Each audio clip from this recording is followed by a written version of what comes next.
अयान अपने दोस्तों के साथ जंगल की ओर बढ़ रहा था। शहर में एक अफवाह फैली थी कि उस जंगल के बीचों बीच एक पुरानी हवेली थी जिसमें अजीब घटनाएं होती थीं। कोई वहां जाकर वापस नहीं आया था, पर अयान और उसके दोस्त साहसी थे और वे इस अफवाह की सच्चाई जानने के लिए निकल पड़े थे। जंगल में प्रवेश करते ही ठंड लगने लगी। हवा में अजीब सी सनसनाहट थी, जैसे पेड़ों के बीच से कोई फुसफुसा रहा हो। चारों तरफ अंधेरा था, सिर्फ टॉर्च की रोशनी में रास्ता दिख रहा था। अयान के साथ रोहित, समीरा और विक्रम थे। वे धीरे धीरे हवेली की ओर बढ़ते जा रहे थे। क्या सच में कुछ होगा वहां? समीरा ने घबराई आवाज में पूछा। हम बस वहां पहुंचकर देखेंगे, अयान ने आत्मविश्वास से कहा, लेकिन उसके दिल की धड़कन तेज हो चुकी थी।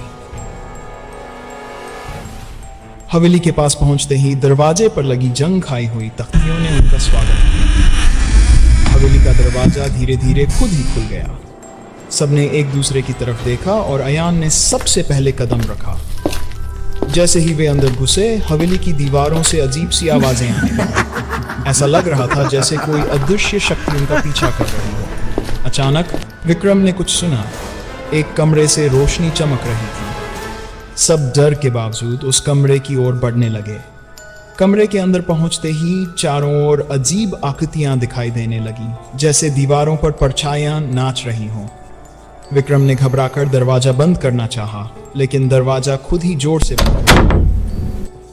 अब हम क्या करें? रोहित की आवाज कांपने लगी। अचानक समीरा ने चीख मारी। सब उसकी ओर दौड़े। समीरा की आंखें फटी रह गईं और उसने कांपते हुए दीवार की ओर इशारा किया। दीवार पर खून से लिखा था, यहां से कोई नहीं बचता। तभी हवेली में जोर की गड़गड़ाहट हुई और फर्श हिलने लगा। अयान ने महसूस किया कि उनके पैरों के नीचे की जमीन गायब हो रही है। यहां से भागो, अयान चिल्लाया, लेकिन दरवाजा अब भी बंद था। हवेली के फर्श में एक बड़ा गड्ढा बन गया और उसमें से एक भयानक आकृति निकलने लगी। यह आकृति धुंधली, डरावनी और रहस्यमयी थी। उसकी लाल आंखें अयान और उसके दोस्तों की ओर घूर रही थीं। डर और घबराहट में सबने भागने की कोशिश की, लेकिन हवेली ने उन्हें अपने कब्जे में ले लिया था।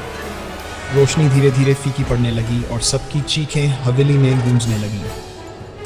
आखिरी बार अयान ने सिर्फ एक छलांग लगाई, एक डरावनी छलांग, लेकिन वो कहाँ जा रहा था ये उसे खुद नहीं पता। सुबह की पहली किरणों के साथ शहर वालों को जंगल के बाहर अयान, रोहित, समीरा और विक्रम के जूते मिले, लेकिन वे कभी वापस नहीं आए। हवेली फिर से अपने राजों के साथ खड़ी रही और उसकी दरवाजे पर खून से लिखा संदेश अब भी चमक रहा था, यहां से कोई नहीं बचता। यह छोटी कहानी डरावनी छलांग एक रोमांचक और डरावनी यात्रा को दर्शाती है, जिसमें दोस्तों की जिज्ञासा उन्हें एक खतरनाक स्थिति में डाल देती है।